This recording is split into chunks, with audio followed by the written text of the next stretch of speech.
ان دو آیہ مبارکہ میں اللہ تبارک و تعالیٰ نے منافقین کے طرز عمل کو ذکر فرمایا، آیت نمبر 14 اور 15، کہ جب وہ ایمان والوں سے ملتے ہیں تو کہتے ہیں ہم ایمان لائے، اور جب اپنے شیطانوں کی طرف علادہ ہوتے ہیں، ان کے سرداروں کو اللہ نے شیاطین سے تعبیر کیا ہے، کیونکہ شیطان ہی ہوتا ہے جو اسلام مسلمانوں میں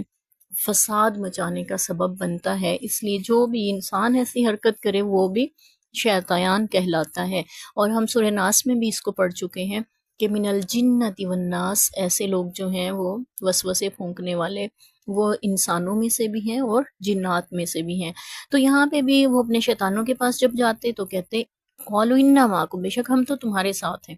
مومنوں کو کہتے ہم مسلمان ہو گئے ہیں، اور اپنے شیطانوں کو، اپنے بڑوں سرداروں کو جا کے کہتے کہ وہ ان کے ساتھ ہیں۔ انما نحن، ہم تو صرف مذاق ہی کرتے ہیں، یعنی مذاقاً کہہ دیتے ہیں کہ ہم مسلمان ہو گئے ہیں۔ اللہ فرمانے اللہ بھی ان کے مذاق کا جواب دیتا ہے، اللہ کے لائق نہیں ہے کہ وہ مذاق اڑائے کسی کا۔ تو اللہ تعالیٰ یہاں پہ جو لفظ استعمال ہوا، اس کا مفہوم یہ بنتا ہے کہ اللہ بھی پھر ان کے اس مذاق کا جواب دیتے ہیں، اور اللہ کا جواب دینا یہ ہے کہ اللہ ان کو چھوڑ دیتے ہیں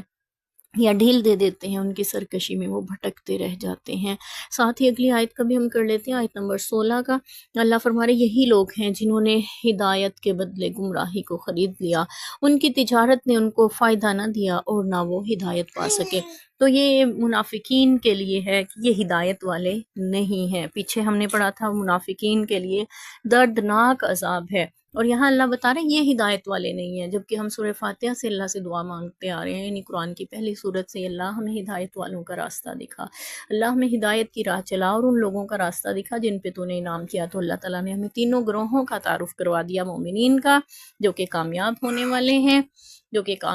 والے ہیں، کافروں کا جن کے لیے بہت بڑا عذاب ہے، پھر ساتھ ہی تیسرے گروہ منافقین کا جن کے بارے میں اللہ نے فرمایا کہ نہ تو ان کو